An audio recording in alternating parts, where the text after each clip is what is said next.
Meus amigos, a gangorra do futebol caxiense, ela permanece, né? O Caxias parece que virou a chave com o Argel, se reencontrou, tá conseguindo pelo menos retomar uma trajetória positiva de resultados dentro daquilo que se espera do Caxias. E o Juventude, ao contrário, parece que entrou numa espiral negativa, né? Fez de novo um jogo muito abaixo do que se poderia esperar e perdeu para o Brasil de Pelotas. O Caxias teve uma atuação segura diante do Avenida, fez os 2-0 clássicos, né, daquele time que joga em casa, teve as dificuldades que a gente já imaginava que pudesse ter, porque eu insisto que o Caxias ainda tem seus problemas técnicos, né? O Caxias carece de um pouco mais de qualidade, então é natural que ainda sofra aqui ou ali, né? O Argel hoje na coletiva até citou uma questão física, que ele identifica que o Caxias tem esse problema físico também. Então é natural que o Caxias não vença, né, absolutamente tranquilo, sobrando, quero dizer, mas venceu com tranquilidade de certa forma, porque fez o 2-0, placar clássico, um gol em cada tempo, encaminhou a sua classificação e vai ter a tranquilidade, isso é o principal, a tranquilidade de viajar no meio da semana para enfrentar a Portuguesa pela Copa do Brasil, num jogo para lá de importante, que vale grana, que vale estabilidade financeira para o clube, e a tranquilidade também de brigar pelo G4 na última rodada. O Caxias vai enfrentar o Novo Hamburgo em condições de chegar no G4, não depende só das próprias forças, depende ali de uma combinação de resultados, mas é algo possível, plausível. Mais importante do que isso é a recuperação que o Argel trouxe para o Caxias. Eu vejo hoje um Caxias mais confiante, né? Repito, um Caxias que ainda sofre de problemas técnicos, mas um Caxias muito mais organizado, um Caxias que compete mais, um Caxias que acredita mais. E essa injeção de ânimo trazida pelo Argel e que já se fez sentir em campo no Clássico Caju, transformou o Caxias, deu uma virada de chave, né? O suficiente para o Caxias classificar e fazer aquilo que a gente esperava do Caxias desde o início do gauchão. Classificar sem problemas, de preferência entre os 4, para depois, né, pensar aí no mata-mata em outras fases. Importante, essa mudada, essa virada de chave que o Argel trouxe para o Caxias. Isso se faz sentir e o Caxias termina essa primeira fase do Campeonato Gaúcho muito mais tranquilo, né, em função dessa troca, em função daquilo que o Argel implementou e acrescentou para o Caxias inegavelmente. Na contramão, o Juventude vai perdendo desempenho, né? E eu digo sempre para vocês, é por isso que a gente grava um vídeo por rodada, né? E nas rodadas anteriores, quando o Juventude estava muito bem na arrancada, eu dizia, vamos ver, né? Quero ver com mais calma, rodada a rodada, no futebol as coisas mudam e mudam rapidamente. Eu só não esperava que fosse andar tanto para trás, eu acho que são 4 jogos que o Juventude joga mal, né?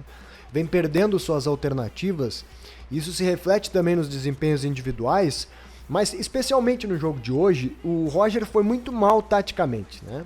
Já havia sido suplantado taticamente no Clássico Caju pelo Argel, mas hoje as iniciativas do Roger foram muito insuficientes, sobretudo na hora das trocas. Acho que demorou demais para mexer no time do Juventude, que já estava moroso, já estava devagar. Tudo bem que o gramado do Bento Freitas atrapalhou muito o desempenho das duas equipes, o jogo se tornou ruim, né? Foi um jogo ruim tecnicamente. Acho até que o empate era o mais justo, já estava se encaminhando até para o 0-0 tranquilo. Só que aí o Juventude comete erros individuais que se repetem, né? Bola longa nas costas dos laterais, erros do goleiro que é inseguro, o Juventude precisa contratar goleiro. Né? Erros dos ponteiros, acho que o Juventude tem atacantes de lado ainda insuficientes. E o Juventude ainda tem um meio de campo bom, só que o Roger demorou demais hoje para colocar as trocas, né? Foi colocar o Mandaca aos 32 do segundo tempo e ele erra na opção, ele tira o Gilberto.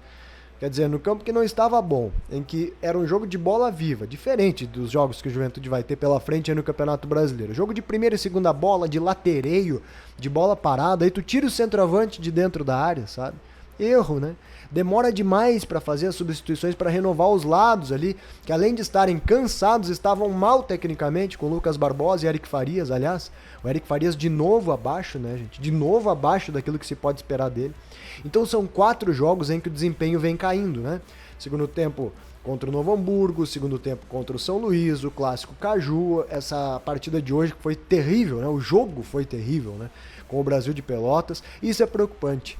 E não só para o gauchão, é sobretudo preocupante para aquilo que o Juventude vai encarar ali na frente do Campeonato Brasileiro. Não se poderia esperar um Juventude sofrendo no Campeonato Gaúcho, né? A derrota para o Grêmio saiu pela urina porque até que jogou bem, sabe? A derrota para o São José porque era lá no gramado sintético. Só que esses últimos 4 jogos do Juventude, eles são imperdoáveis. E sobretudo o segundo tempo de Pelotas é imperdoável. E o Roger precisa urgentemente encontrar soluções. Eu acho que os auxiliares do Juventude, sinceramente, essa é uma opinião que eu tenho formado e esperei até para trazê-la aqui a público neste vídeo. Os auxiliares do Juventude mais atrapalham o Roger do que o ajudam. A gente vê que o jogo inteiro um auxiliar no ouvido do Roger e o Roger fica nervoso e ele discute com seus auxiliares e as soluções que vêm, elas não têm sido as mais corretas, pelo menos nesse jogo com o Brasil não foram, definitivamente. Definitivamente. E o Roger, eu temo pelo que vai acontecer daqui pra frente. É imperativo que o Juventude se classifique na terça-feira diante do Iguatu, porque senão eu temo pela sequência do trabalho do Roger. O torcedor já não quer mais saber. O torcedor já perdeu a paciência. Se vocês olharem os comentários que terão aqui neste vídeo, e tenho certeza que eles serão quase unânimes pedindo uma troca no comando técnico do Juventude.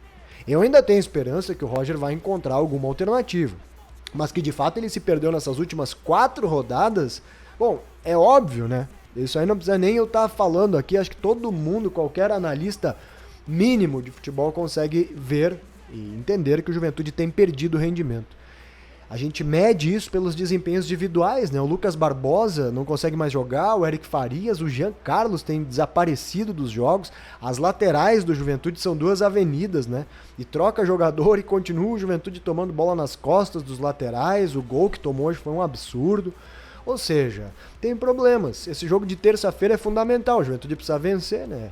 Porque é a sequência financeira do clube, é um jogo contra uma equipe, com todo respeito ao Iguatu, né?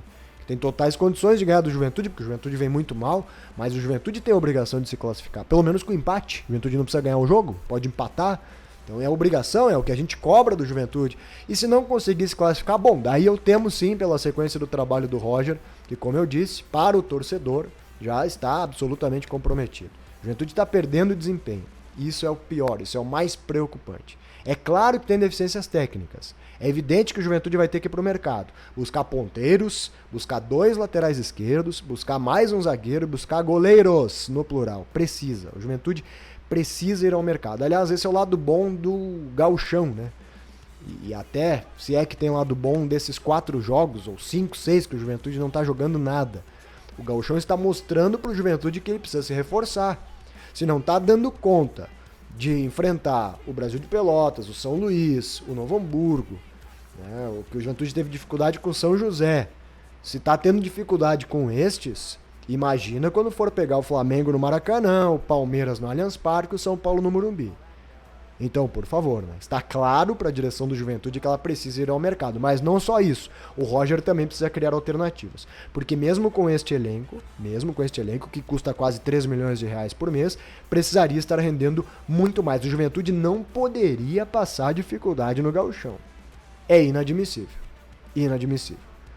Não é terra arrasada, não é dizer que está tudo errado, não. Mas não pode, né? O Juventude com um time de 3 milhões de reais por mês, ou quase isso, ficar 4 jogos sem ganhar de ninguém e pior, jogando muito pouco futebol. E pior ainda do que isso, perdendo desempenho, jogo a jogo, cada vez vai perdendo alguma coisinha do que tinha. Isso é mais assustador do que os resultados e isso é mais assustador do que as alternativas que o Roger não consegue criar. É o fato de ir perdendo desempenho jogo a jogo. Tá no caminho inverso, tá no caminho errado. Tem o jogo de terça-feira, que pode até ser uma virada de chave, assim como o Caxias virou a sua chave no Clássico, porque que de repente se o Juventude não se classificar, depois volta para jogar contra o Inter, faz um bom jogo contra o Inter e vai animado lá pro mata-mata do gauchão. Pode acontecer, o futebol permite isso, eu espero sinceramente que o Juventude consiga virar a sua chave tendo essa sequência pela frente, mas é uma sequência difícil, desafiadora e que por outro lado gera preocupação pelo que o campo está nos mostrando do Juventude das últimas 4 partidas. Hoje foi um absurdo, foi uma vergonha. O Juventude foi vergonhoso, não tem outra palavra no segundo tempo. É uma derrota absolutamente inadmissível. Olha que até o empate já sairia meio ruim, sabe? Mas tudo bem, sabe? Porque o campo atrapalhou e tal, o empate tudo bem. Mas não pode perder aquele jogo de forma alguma. Meus amigos, se inscrevam aqui no canal da Esporte Serra. Voltamos no próximo vídeo. Tamo junto. Valeu.